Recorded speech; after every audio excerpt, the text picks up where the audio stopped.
No matter your background or education, no matter your looks or your smarts, no matter how successful you may be, all of us, to a number, struggle with insecurity. Even the rich and famous. Oh, we may work hard to hide it, even from ourselves, but it's there. We may be unaware of it, but our insecurities can control us far more than we realize. All of us have experienced hurts along the way of life, or we've made wrong conclusions about our worth based on lies we believe. Witness the great success of Brené Brown's thesis on vulnerability, which has struck a chord within so many of us. It's helped us to see the huge amount of energy we expend to pretend we're okay and we have it all together.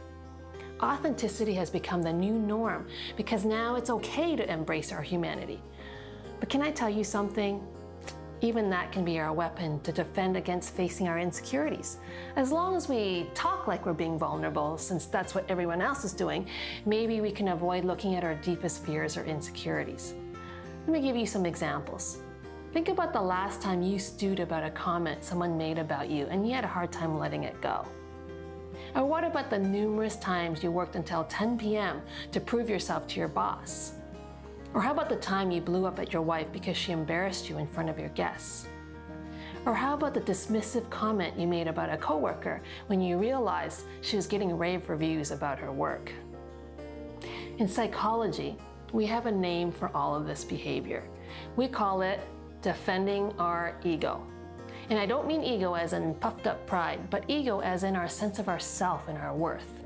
When we feel like our ego is being attacked, that is our sense of worth or ability to feel good about ourselves, we'll actually act in ways to make ourselves feel better, even if that means putting down someone else to build ourselves up. Sound familiar? So what can we do about this? First of all, facing the reality of our insecurities is key. Be honest with yourself. Ask others about what they've observed about you, and also ask God for insight. And then name your key insecurities. Are you fearful of rejection? Afraid that you're not good enough? Do you struggle with feelings of failure or being judged by others? Next, begin to notice the times you get triggered. This may take a bit of work, but spend some time tracking all the times you feel bad, or you act reactively, you withdraw, or you can tell your back goes up. Remember, having insight about your triggers and the situations that cause them to rise up will become your roadmap to begin making healthy changes. Then, using your roadmap, begin to consider what's the underlying need that's not being met. Is it your need for love and acceptance, or your need to feel competent and productive? Or is it your need for security?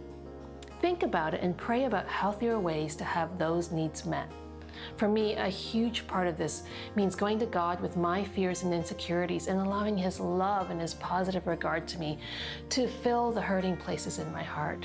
It means that I need to regularly spend time with my Father, resting in who I am as His daughter, allowing the truth of Scriptures to fill my mind.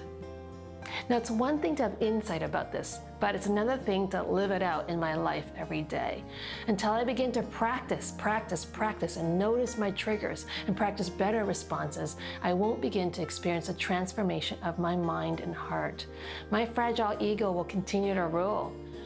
It's as I choose to live out of the truth of my infinite value, yet my broken humanity, that I can find freedom from my ego defenses.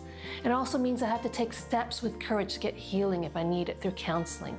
I need to take responsibility for my own insecurities and triggers rather than projecting or blaming others for them.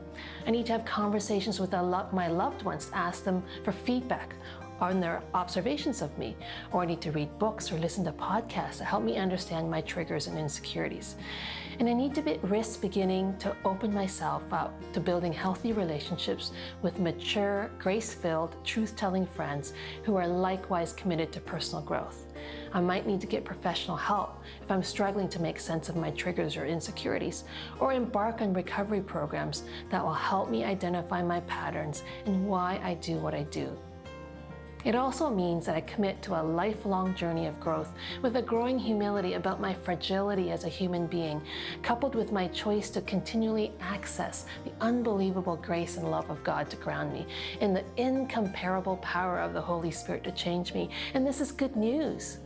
When you feel like a failure or not good enough, You can stop trying to make yourself big enough or capable enough to carry the weight of the world, because God never designed you to do it. Once you realize this, you are finally free to no longer try to be what only God can be.